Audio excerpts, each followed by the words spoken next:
শিৱ বাবাটোক পূজা কৰা কিছুমান পদ্ধতি আছে, এইটো তন্ত্ৰবিদ্যাৰ বস্তু। তো যাৰ যিটো সমস্যা, তো শিৱলিংগত শিৱ পূজা কৰা বস্তুটো বেলেগ হয়। শিৱ বা সন্তুষ্ট কৰা তিথি আছে আৰু বস্তু আছে, শিৱই কোনটো বস্তু ভাল পায়। যিবিলাক মানুহে মুখ্য প্ৰাপ্তি লাগে, তেওঁলোকে যদি তীৰ্থৰ জলেৰে যদি শিৱলিংগত ঢালি শিৱ বা কয়, শিৱ বাবাই মানিবলৈ বাধ্য।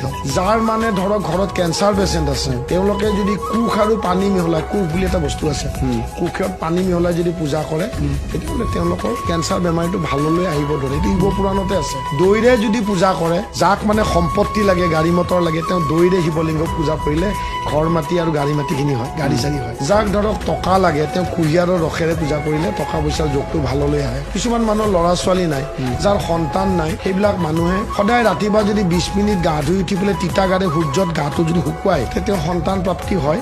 আৰু যাৰ সন্তান নাই, তেওঁলোকে গাখীৰ আৰু চেনি মিক্স কৰি যদি শিৱলিংগত ঢালে, তেনেহ'লে 97 দিন পিছত তেওঁলোকে সন্তান পায়।